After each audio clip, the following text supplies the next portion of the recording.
Today we find ourselves in Rock Creek Park. This is Pierce Mill, constructed in 1829 as a flour mill, and it operated throughout the remainder of the 19th century. Just beyond it you see Tilden Avenue, traffic running east into Mount Pleasant and then west to Connecticut Avenue. Here you will also see Rock Creek, and then beyond it, Rock Creek Parkway, with traffic running north and south into and out of the city.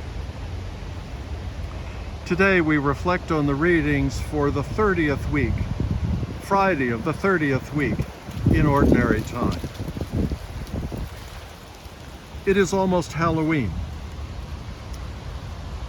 I have my pumpkins in home and office, and I'm ready to celebrate on that day the 38th anniversary of my closing on my house in Mount Pleasant.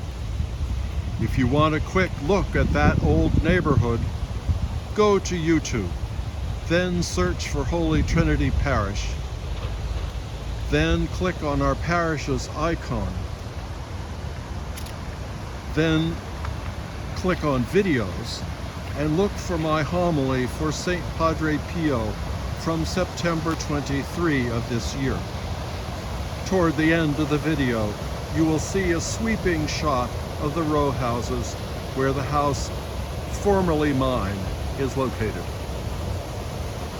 Halloween is not a Catholic feast, of course, but some deep human intuition created it to set the stage for All Saints' Day and All Souls' Day that follow on November 1st and 2nd. On those 2 days, we remember, first, the saintly people of God who have survived the Great Distress, and then, second, those who have died in the past year.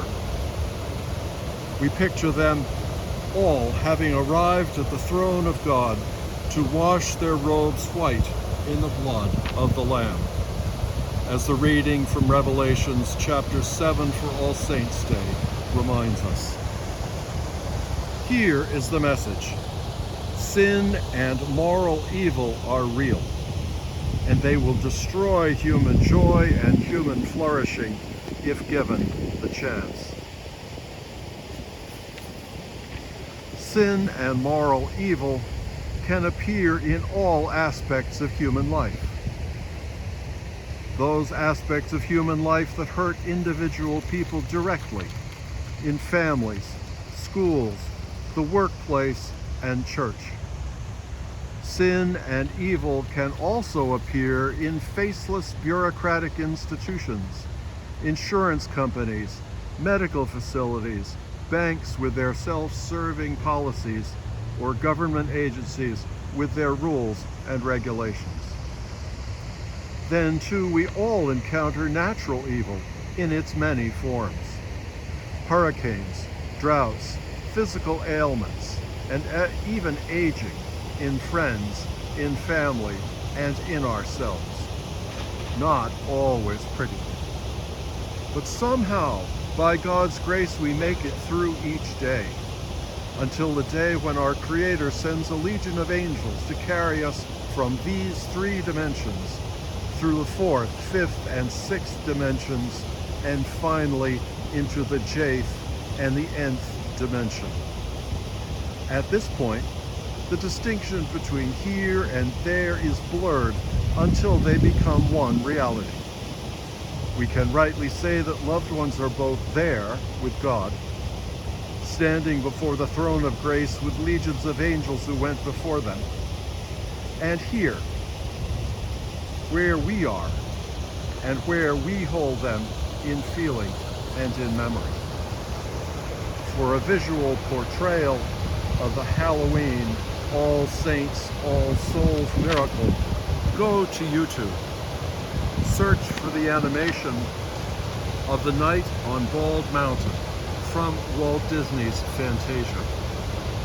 It went public in 1940, which seems so long ago. yet it remains vivid in my memory and relevant to us all in the days coming up. The promise of the good news of our Lord Jesus Christ, which the Disney animation shows us, is found in our first reading for today. You are no longer strangers and sojourners, but you are fellow citizens with the holy ones and members of the household of God. Human life can be alienating and debilitating. We can come to feel estranged from ourselves and from those around us. The effect of the estrangement can be a sense of abandonment and hopelessness. This reading reminds us that we are never alone on the journey, despite the obstacles we will inevitably encounter. We are one with one another, though we will like some of those on the journey with us, but some not.